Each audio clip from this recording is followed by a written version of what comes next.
महापुराण के रुद्र संहिता के सृष्टि खंड के ऊपर। तो यहाँ पर नारद जी के प्रसंग को लेकर कहते हैं, किसी काल विशेष में नारद जी ने तपस्या करी। उस काल में उन्होंने कामदेव के ऊपर विजय प्राप्त कर ली थी। अब विजय प्राप्त करने के पश्चात उनको गर्व भी हो गया, अहंकार भी हो गया। उसको कामदेव को नारद जी को निमित्त बना करके कथा कहते हैं। सूति जी कहते हैं सौनकादि ऋषियों से, एकस्मिन् समये विप्रा नारदो मुनि सत्यमः ब्रह्मपुत्रो विनीतात्मा तपोर्पम मनो आपदे। कहते हैं किसी काल विशेष में भगवान नारद ने, जो ब्रह्मा जी के पुत्र थे और विनीत आत्मा थे, विनय से संपन्न थे, ऐसे नारद मुनि ने तपस्या करने के लिए मन बनाया। हिमशैल गुहा काचिद एकः परम शोभना यत् समीपे सुर नदी सदा बहति वेगतः। तो उन्होंने कहाँ पर जाकर के तपस्या करी, किस देश में जाकर के तपस्या करी? तो कहते हैं ग्रंथकार हिमशैल गुहा, हिमालय के क्षेत्र में गए, यानी उत्तरांचल में चले गए। हिमाचल प्रदेश, जम्मू कश्मीर, उत्तरांचल प्रदेश और नेपाल एक हिमालय क्षेत्र की, हिमालय के अंतर्गत आता है, हिमालय क्षेत्र कहलाया जाता है इधर का।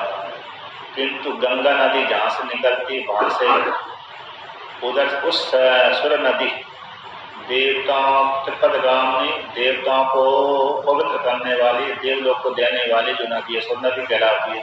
यानी गंगा नदी, भागीरथी गंगा के किनारे उन्होंने तपस्या करी थी। कैलाश मानसरोवर से नदी निकलती है, भगवान शिव जी के जटा से निकली। भगवान शिव जी कैलाश पर्वत पर रहते हैं, वहाँ से निकली हुई है और गंगोत्री में जाकर के प्रकट हुई है। वहाँ से पहाड़ों के बीच में से बर्फ के नीचे नीचे बहती हुई आई है और गंगोत्री में प्रकट हो गई, दिखने लगी। बीच में भी दिखती है लेकिन वहाँ बर्फ ही बर्फ पड़ा हुआ है। ये बर्फ का जल है कि गंगा का जल है मालूम नहीं पड़ता। और गंगोत्री में आकर के स्पष्ट रूप से दिखने लगती है, फिर बर्फ नहीं रहता वहाँ पर। तो कहते हैं हिमालय का क्षेत्र था, कोई एक गुहा होगी और परम शोभा सुंदर थी, पत्थर की गुहा होगी, गुफा। वहीं पर उसी गुफा के नजदीक में गंगा नदी बहती थी, यानी गंगा के किनारे वह गुफा बनी हुई थी। उस गुफा में जाकर के उन्होंने तपस्या करी। तो जैसे बद्रीनाथ में है व्यास गुफा है, वशिष्ठ गुफा है, नारद गुफा है, तो वहाँ पर वशिष्ठ भगवान ने तपस्या करी थी, व्यास भगवान ने ग्रंथों की रचना करी थी, ऐसी कहते हैं। तो व्यास गुफा में बैठ करके पुराणों की रचना करी थी। उसी प्रकार से कोई गुफा रही होगी, ऋषि मुनियों ने बनाई होगी तपस्या के लिए, उसी गुफा में जाकर के उन्होंने तपस्या करी और बड़े वेग से नदी बहती थी। यहाँ पर कहते हैं क्योंकि हिमालय से जो भी नदियाँ बहती हैं वेग से ही बहती हैं और समतल में आकर के सामान्य गति से बहती हैं। तत्र समो महादिव्यो नाना शोभा समन्वितः तपोर्तम सयहु तत्र नारदो दिव्य दर्शनः। तो यहाँ पर कहते वहीं पर दिव्य जो क्षेत्र था, गुफा वाला क्षेत्र था, तो वहीं पर जाकर के एक आश्रम बनाया। आकर गुफा में दर्शन अरे वहाँ पर आश्रम का निर्माण किया और गुफा में तपस्या करी। वह आश्रम जो गुफा के क्षेत्र में था वो नाना शोभा से युक्त था। आता पहले से ही आश्रम का रूप धारण किया हुआ था। वह गुफा किसी आश्रम के अंतर्गत आती थी। बगीचे आदि लगे होंगे, बड़े बड़े वृक्ष होंगे, खाने पीने की व्यवस्था होगी, अर्थात तो औषधि वाले वनस्पति वाले वृक्ष होंगे जो बार बार फल देते हैं, उनको वनस्पति कहते हैं। जो एक बार फल देकर के नष्ट हो जाए उनको औषधि कहते हैं। गेहूँ, चना, चावल आदि जो होते हैं औषधि कहलाते हैं। जो आम है, इमली है, जामुन है, अमरूद है, ये वनस्पति कहलाते हैं। तो ऐसे फल वाले वृक्ष लगे थे वहाँ पर। तो उसी स्थान पर उन्होंने तपस्या करी। तम दृष्ट्वा मुनिषाढूढस्य तेपे सह सुचिरं तपः बद्ध्वासनं दृढ़ं मौनि प्राणः नायं शुद्धति। तो यहाँ पर कहते उस आश्रम को देकर उस गुफा में उन्होंने जो मुनियों में श्रेष्ठ है ऐसे नारद जी ने बड़ा कठोर तपस्या करी। तो कहते हैं बद्ध आसनम, दृढ़ आसन बना करके बैठ गए और मौन धारण करके बैठ गए, अर्थात किसी से वार्तालाप आदि नहीं करते थे, वाणी को संयम करते थे और प्राणों को रोक करके प्राणायाम के बल के आस लेकर के प्राणों को रोक करके और शुद्ध मन होकर के उन्होंने तपस्या करी। प्राणायाम करने से पाप निवृत्त हो जाते हैं। एक नाक से हवा ली, दूसरी नाक से छोड़ी, दूसरी नाक से जिस नाक से हवा छोड़ी उसी से फिर ग्रहण करी, फिर जिससे बंद करी थी नहीं ली थी उससे छोड़ी। तो भीतर श्वास को रोकना, बाहर को श्वास को रोकना, एक प्राणायाम हो जाता है। तो भजन करने से पहले 10 प्राणायाम करना चाहिए। तो इससे जो एक प्राणायाम करने से दिन भर का पाप समाप्त हो जाता है, 2 से और अंतःकरण शुद्ध होने लगता है। तो 10 प्राणायाम करने से पुण्य की प्राप्ति अधिक होती है और मन एकाग्र होने लगता है। यदि नहीं भी हुआ तो पुण्य बढ़ता है। और जब प्राणायाम करते हैं उस काल में जो भी मंत्र है गुरु मंत्र उसका जाप करते रहना चाहिए, मानसिक जाप। तो प्राणों को रोक करके उन्होंने शुद्ध मन से युक्त होकर के दृढ़ आसन पर बैठ करके, पद्मासन पे अथवा सिद्धासन पर बैठ करके उन्होंने तप किया। चक्र हे मुनि समाधिं तम हम ब्रह्मेति यत्र विज्ञानम भवति ब्रह्म साक्षात्कारे परम तुझा। तो उन्होंने उस मुनि ने, नारद मुनि ने वहां पर प्राणायाम के बल के अनुसार समाधि लगा ली। उस समाधि मन को एकाग्र करके समाधि उनकी लग गई। तो उस वहां पर उन्होंने चिंतन किया, हम ब्रह्म इति, अतः मैं ब्रह्म हूँ। इस प्रकार से चिंतन करके उन्होंने समाधि लगा ली। उपनिषद कहते हैं हम ब्रह्मास्मि। बृहदारण्यक उपनिषद में ये जो वेद का मंत्र है, हम ब्रह्मास्मि, मैं ब्रह्म हूँ। जब व्यक्ति को समाधि लगती है, ब्रह्म ज्ञान होता है, तब उसको सबसे पहले अनुभूति इसी महावाक्य की होती है, हम ब्रह्मास्मि, अर्थात मैं हूँ, मैं ब्रह्म हूँ। मैं न जगत हूँ, न स्त्री हूँ, न पुरुष हूँ, न किसी का पुत्र हूँ, न किसी की पुत्री हूँ, न बालक हूँ, न बालिका हूँ, न स्त्री हूँ, न पुरुष हूँ, न नपुंसक हूँ। तो कौन हूँ मैं? ब्रह्म हूँ। भगवान भास्कर की ज्ञान ब्रह्म ज्ञानावली में एक वाक्य आता है, ब्रह्म सत्यम जगन मिथ्या जीवो ब्रह्मैव न परा। ये वाक्य उनका सिद्धांत है, मूल सिद्धांत वेदांत का। ब्रह्म सत्य है, जगत मिथ्या है, जीव ही ब्रह्म है, कोई दूसरा जीव है, कोई दूसरा ब्रह्म नहीं है। आता जो हम जीव हैं, जो हमने अपने आप को जीव मान लिया है अज्ञान के कारण, वो हम ब्रह्म ही हैं। तो एक ही ब्रह्म है, दूसरा कोई ब्रह्म नहीं है। ब्रह्म को छोड़कर के कोई दूसरा नहीं है। किंतु भाई ब्रह्म उपाधि को लेकर के स्त्री बनता है, भाई पुरुष बनता है, भाई बालक बनता है। श्वेतास्तर उपनिषद में आता है कि भाई ब्रह्म है, स्त्री बन गया, पुरुष बन गया, कुमार बन गया, कुमारी बन गया, भाई दंडय के द्वारा चलता है, वो भाई नपुंसक बन जाता है। इस प्रकार से एक ब्रह्म ही कई उपाधि को लेकर के स्त्री पुरुष नपुंसक आदि बनता है। तो मैं ब्रह्म हूँ, इस प्रकार से चिंतन किया। तो जहाँ पर जिस स्थान पर ब्रह्म साक्षात्कार करने वाला जो महावाक्य है, इस ज्ञान का विज्ञान हो जाता है।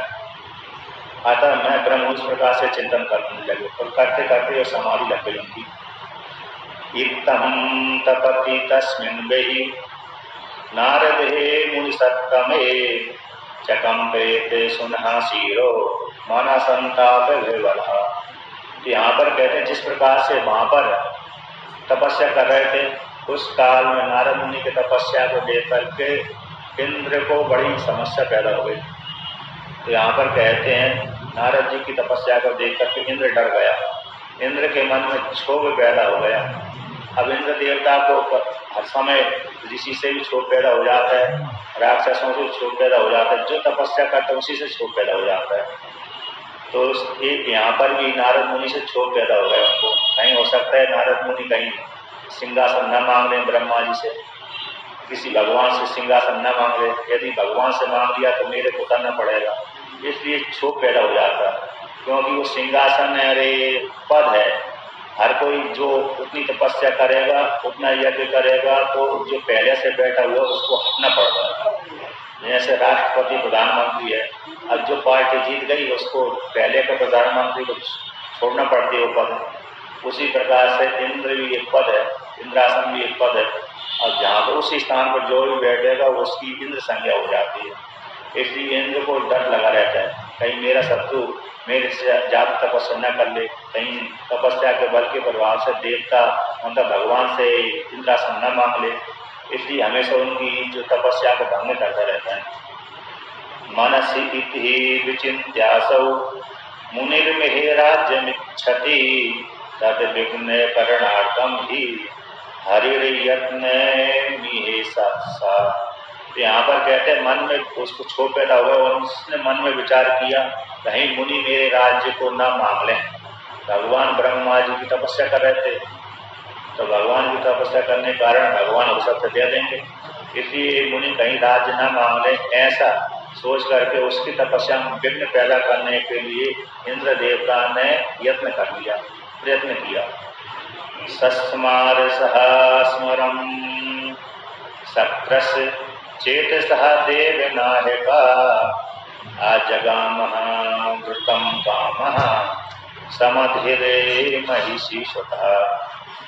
तो यहाँ पर कहते हैं जब इंद्र देवता ने विचार किया, प्रयत्न के द्वारा सारे पुरुषार्थ की सिद्धि हो जाती है।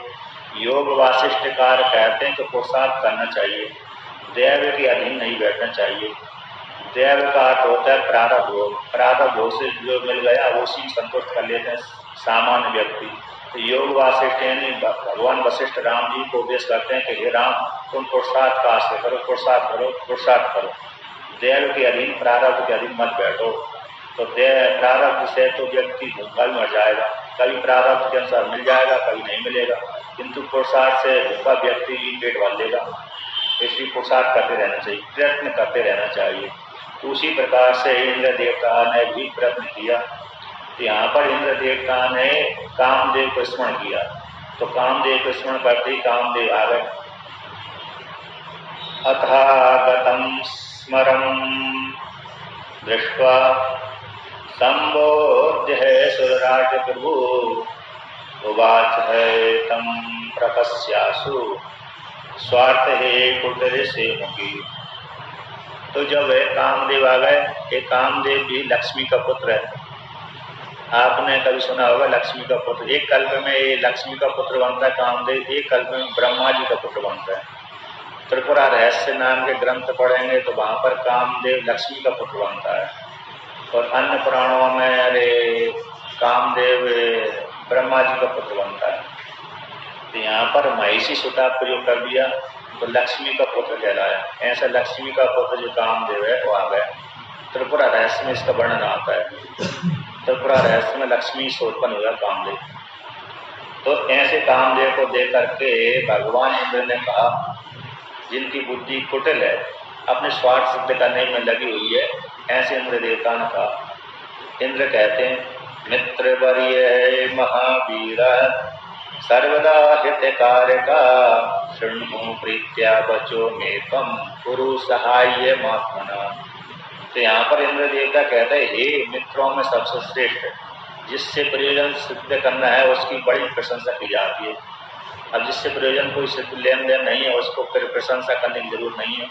हमको जहाँ पर जिस व्यक्ति से स्वार्थ सिद्ध करना है, अपने काम निकालना है, उसको बड़ा चढ़ा करके बोल देना चाहिए। यदि बड़ा चढ़ा करके बोल देते वो प्रसन्न हो जाता है, वो कार्य कर देता है। चाहे किसी से धन लेना हो, चाहे किसी से काम करवाना हो, तो काम करवाना हो बिना धन के तो उसको तुम तो महान हो, तुम तो दयालु हो, तुम तो कृपा करने वाले हो, तुम तो दूसरे का उपकार करने वाले हो, ऐसा उसकी प्रशंसा कर दी तो वो काम कर देगा। और यदि धन लेना है तो बोल दिया तुम तो दान दाता हो, गरीबों की मदद करने वाले हो, ऐसे ऐसे प्रशंसा कर दी तो धन ही दे देता है। तो यहाँ पर भी ये कहता है मित्र वर्य, मित्रों में सबसे श्रेष्ठ हो। यदि भी बहुत सी इंद्र देवता के मित्र है, किंतु यहाँ पर वर्य कर दिया, श्रेष्ठ महावीर। हे कामदेव तुम सबसे बड़े वीर हो, और सर्वदा हितकार का, हमेशा मेरा हित करने वाले हो। हे कामदेव मेरी वाणी को सुनो, प्रेम पूर्वक तुम वाणी सुनो, और मेरी का करो, सहायता करो। तो दे बलहान में भवना चाहत को गर्वो विनाशिता मदराज्य स्थिरता मित्र तुदनुग्रहता सदा। हे मित्र, तुम्हारे बल से ही मैंने बहुत से राजाओं के, बहुत से ऋषि मुनियों को, बहुत से देवताओं के, बहुत से राक्षसों के गर्वों को नष्ट किया है मैंने। और तुम्हारी कृपा से ही मेरा राज्य अभी तक स्थिर बना हुआ है। क्योंकि कामदेव, जिस व्यक्ति ने इंद्रासन को मांगने के लिए तपस्या करी, तो इंद्र देवता सबसे पहले कामदेव को भेज देता है, उसकी जाओ उसकी तपस्या भंग कर दो। अब जिस व्यक्ति ने कामदेव ने उसको पराजित कर लिया, तो फिर उसकी तपस्या नष्ट हो जाती है। तो कहते हैं मेरे राज्य की स्थिरता तुम्हारे कारण ही हुई है, इसलिए तो अनुग्रह से, तुम्हारे अनुग्रह से ही मेरा राज्य बना हुआ है, अभी तक उस सिंहासन में मैं बैठा हुआ हूँ। ऐसा इंद्र देवता कामदेव से कहता है। हिम सहले गुआयामी मुनिस्तपति नारदा मनुष्योद्दिश्य विश्वेशम महासंयम बांद्रढ़। तो इंद्र देवता कहते हैं कि हे मित्र, हिमालय के क्षेत्र में एक गुफा है, उस गुफा में मुनि जो नारद है तपस्या कर रहे हैं, और मन में उन तीनों लोगों का शासन करने वाला जो राज्य है इंद्रासन है, उस इंद्रासन को मन में धारण करके तपस्या कर रहे हैं। अर्थात वो चाहते हैं कि इंद्रासन की प्राप्ति हो जाए, जिससे मैं तीनों लोगों का शासन करूं। वो संयम भान होकर के वह दृढ़ निश्चय से होकर के तपस्या कर रहे हैं। उनकी तपस्या को तुम क्या करो, खंडित कर दो। या चेतनः विदितो राज्यम सा ममेति विसंगिता अद्यैव गच्छे तत्र त्वं तत्तपो विघ्ने मातर। कहीं वो ब्रह्मा जी से मेरी सिंहासन को न मांग ले, ये मेरे मन में संशय बैठा हुआ है, ऐसा इंद्र देवता कहता है। और आज इसलिए आज तुम वहीं पर जाओ, उनके तपस्या में विघ्न डाल दो, अतः उनको तपस्या से च्युत कर दो। इत्याह व्यक्तो महेंद्रेण सकामा सह मधुप्रिय जगहमातस्लम गर्वाद उपायं स्वं चकार। जब इस प्रकार से इंद्र देवता ने आज्ञा दे दी, तो इंद्र देवता की आज्ञा को लेकर के वह कामदेव, जो मधु के सेवन, मधु उसको प्रिय है, अत्यंत प्रिय है, ऐसे मधु प्रिया जो कामदेव वहां पर चला गया, उस स्थान पर चला गया जहाँ पर इंद्र नारद मुनि तपस्या कर रहे थे। तो कहते हैं यहाँ पर गर्वादु, गर्भ से गया था, तो गर्भ से जाता है उसको यहाँ पर हो जाता है, कहीं अमुक व्यक्ति मेरे सामने कहाँ टिकेगा। तो उसने भी अपना उपाय की रचना कर दी कि इस उपाय से विच्युत हो जाएंगे। अब जहाँ पर कामदेव जाएगा वहाँ पर बसंत ऋतु अपने आप ही जाती है, बसंत है, फूल है, फुलवारी सारी सुगंधित हो जाती है, सारे फूल, सारे पुष्पों में, सारे वृक्षों में पुष्प लगने लगते हैं अपने आप ही, और बसंत ऋतु के जैसा माहौल बन जाता है, और सारे जितने भी वृक्ष होंगे वहाँ पर आसपास फूल वाले, तो अपने आप ही फल देने लगते हैं, फूल देने लगते हैं, और सुगंधित हवा बहने लगती है। रचिहा बांसु शौकला सकला अपी बसंतो भी शौकभावम चकार है विविधम फला। तो उन्होंने वहां पर जाकर के शीघ्र ही रचना फैला, माया फैला दी। तो माया के प्रभाव से शो कला को फैला दिया, संपूर्ण कला को फैला दिया, और बसंत ऋतु ने भी अपना प्रभाव दिखा दिया। अर्थात बसंत ऋतु में आम में बौर आता है, अशोक वृक्ष में भी वो आते हैं, फूल आते हैं, जिससे सुगंधी फैलती है। उसको देखकर के व्यक्तियों को, आम के बौर को देखकर के व्यक्ति को काम उत्तेजन होती है उस काल में। तो कहते हैं स्व प्रभावम चकार, अपने प्रभाव को दिखला दिया। विभिन्न प्रकार का मद से होकर के कामदेव ने अपना प्रभाव दिखा दिया। ना बभुवा चेतो विकृतम मुनि सप्तमः भ्रष्टो बभुवा तद गर्भो महेशानुग्रहण। कहते हैं जब उसने पूरा अपनी ताकत झोंक दी मेरे कामदेव ने, तो अपनी ताकत को झोंक देने पर भी, लगा देने पर भी मेरे नारद मुनि का मन चलायमान नहीं हुआ। तो चलायमान न होने से वह हार कर भाग गया, अर्थात कामदेव उस स्थान को छोड़कर चला गया। तो कहते हैं भ्रष्ट बबुआ तदगर्व, कामदेव का जो गर्व था कि मेरे आगे ये नारद मुनि कहाँ टिकेंगे, क्योंकि मैंने बड़े बड़े देवताओं को च्युत कर दिया। मनुष्यों के ऊपर विजय प्राप्त कर लिए मैंने, अन्य देवताओं के ऊपर विजय प्राप्त कर ली, ब्रह्मा जी के ऊपर भी मैंने विजय प्राप्त कर लिए, तो नारद मुनि मेरे आगे कहाँ टेकेंगे? ऐसा उसको गर्व था। किंतु उसका गर्व वहां पर जाकर के फैल हो गया, नारद मुनि के आगे उस स्थान पर फैल हो गया। तो महेश भगवान भोलेनाथ के अनुग्रह से उस स्थान में कामदेव की कोई शक्ति नहीं चली, यानी प्रभाव नहीं चला। कुछ कुछ क्षेत्र ही ऐसे होते हैं जहाँ पर कामदेव अपना प्रभाव नहीं दिखा सकता, आदत व्यक्ति को देख करके काम वासना उत्पन्न नहीं हो सकती उस स्थान पर।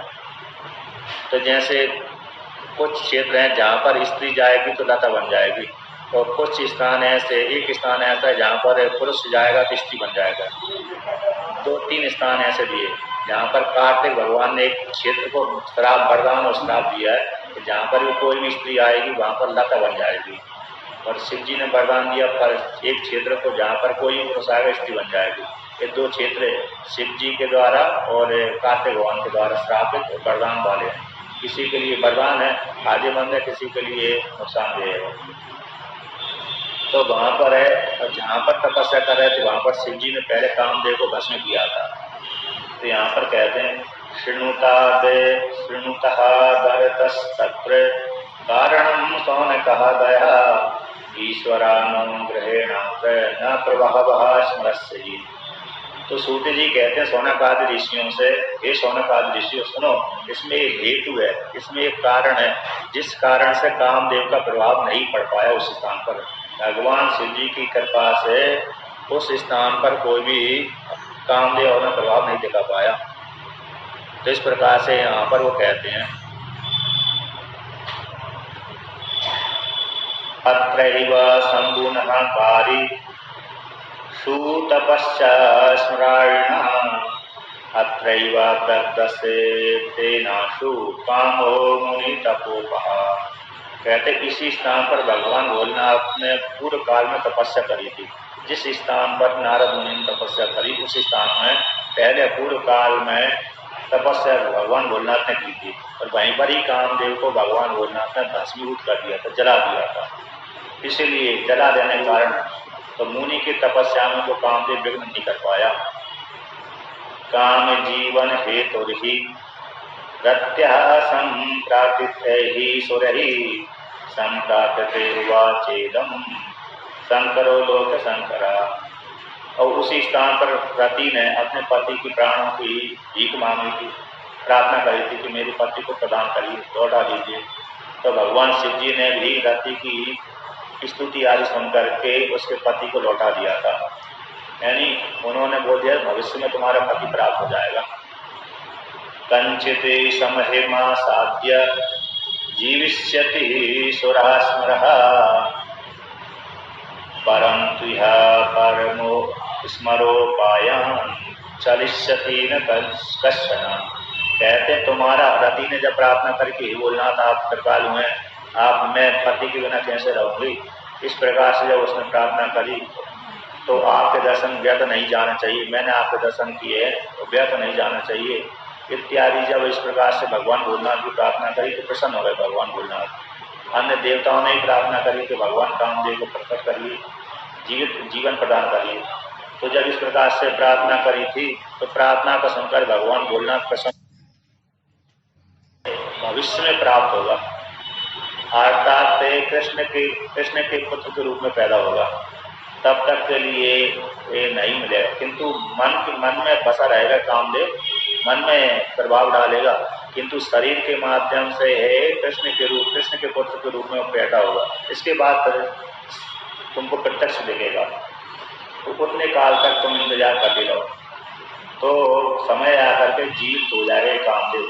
तो भगवान भोलेनाथ ने कहा किंतु परंतु इस स्थान पर जब यहाँ पर मैंने कामदेव को भस्मीभूत किया है, इस स्थान पर आज से कामदेव का कोई भी प्रभाव नहीं रहेगा।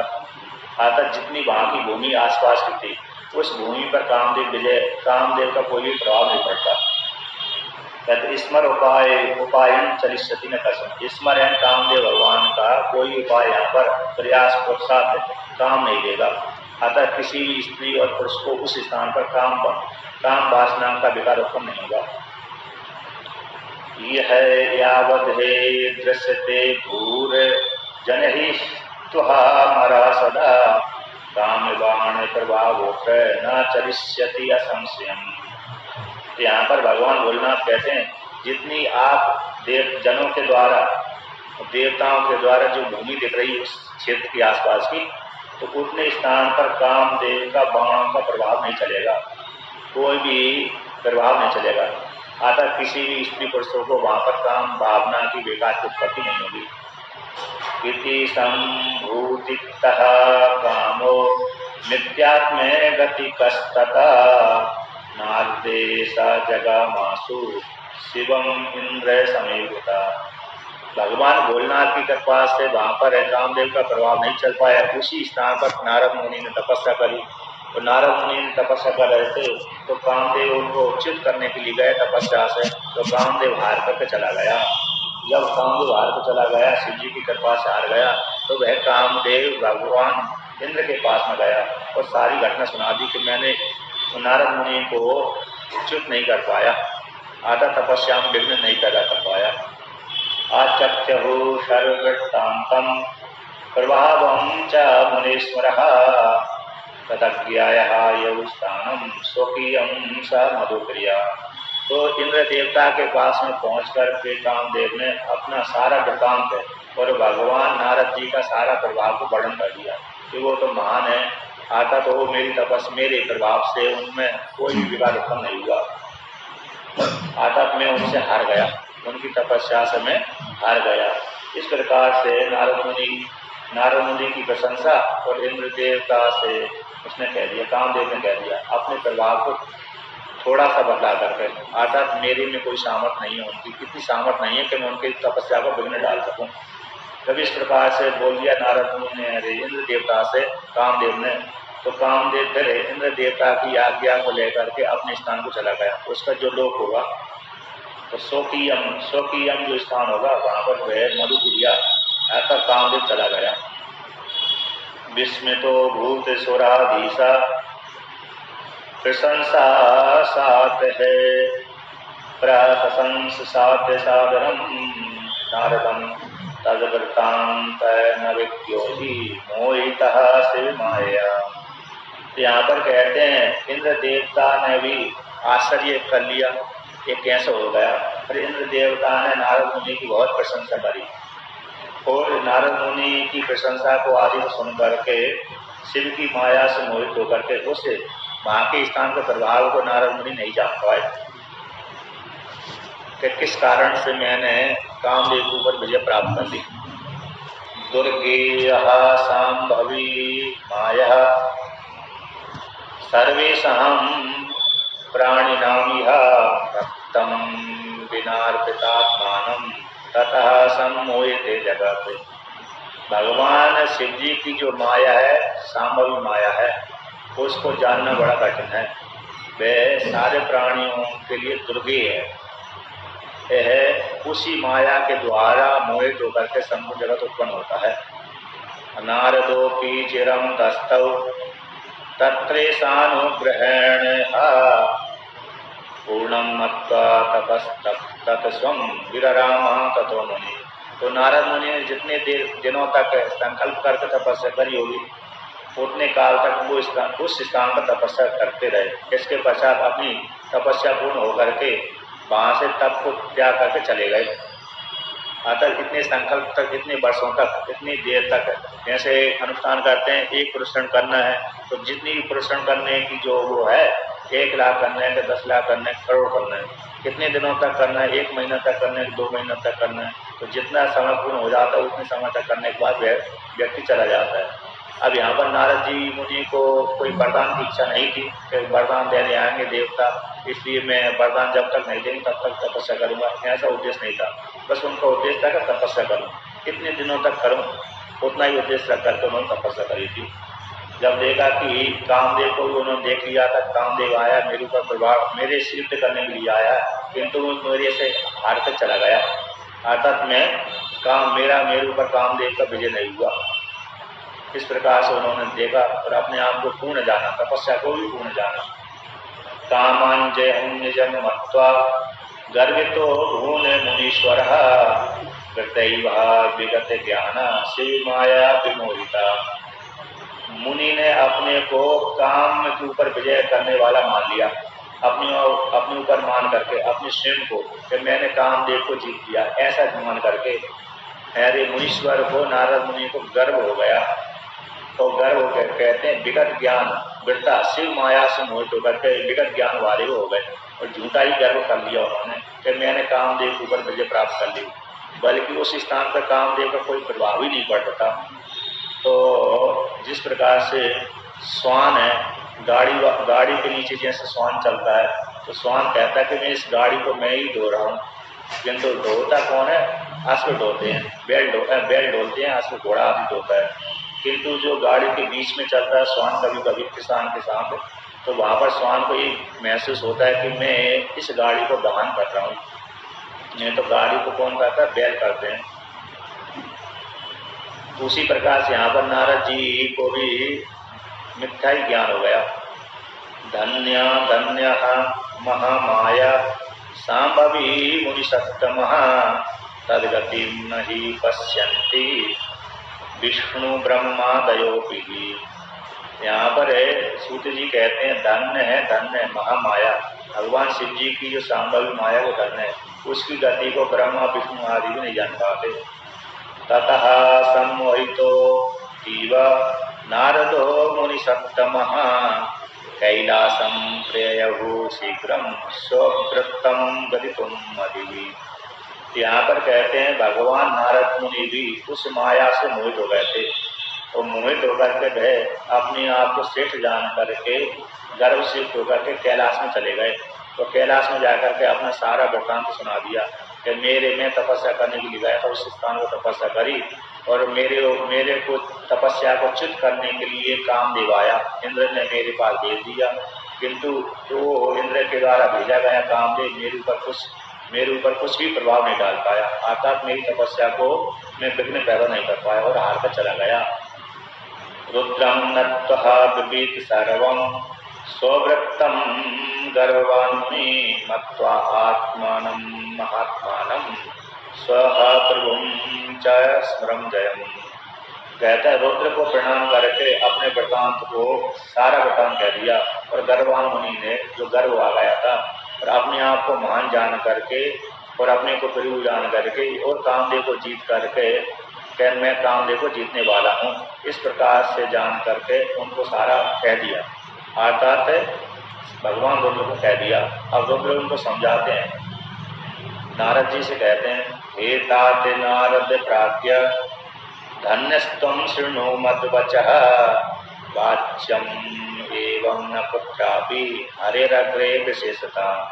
हे तात, हे नारद, हे बुद्धिमान प्राज्ञ, यहाँ पर कहते प्राज्ञ बुद्धिमान, हे नारद मुनि, हे तात बोलते हैं पुत्र को बोलते हैं, कभी कभी पिता को ही बोलते हैं। हे तात संबोधन पुत्र के विषय में आता है और पिता के विषय में भी आता है।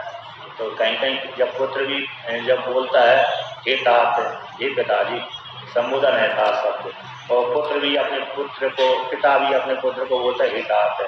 तो दोनों विषय में तात संबोधन चलता है, पुत्र के विषय में चलता है, पिता के विषय में भी। ऐसे राम जी भी अपने पिता दशरथ को बोलते थे तात। तो हे नारद मुनि, हे तात, सुनो, धन्य हो तुम, सुनो मेरी वाणी को। ये जो तुमने मेरे सामने तो बोल दिया कि मैंने कामदेव के ऊपर विजय प्राप्त कर ली है, तो सारा वृत्तांत आपने सुना दिया। इस वाणी को तुम गुप्त ही रखना, किंतु हरि के सामने विशेष कुछ कहना ही नहीं।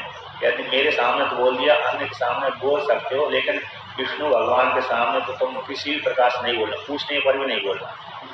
जैसे किसी वाणी को उजागर करना है, फैलाना है, तो अमुक व्यक्ति से बोल दिया कि ये वाणी किसी मैं तुमसे बोल रहा हूँ, इस वाणी को किसी दूसरे से मत बोलना। तो उस वाणी का तात्पर्य, उस व्यक्ति का तात्पर्य एक प्रचार कर देगा। अब उसने बोल दिया कि इसको किसी से नहीं बोलना, मैं तुम्हारा मित्र हूँ, मैं तुम्हारे ऊपर विश्वास करता बोल रहा हूँ।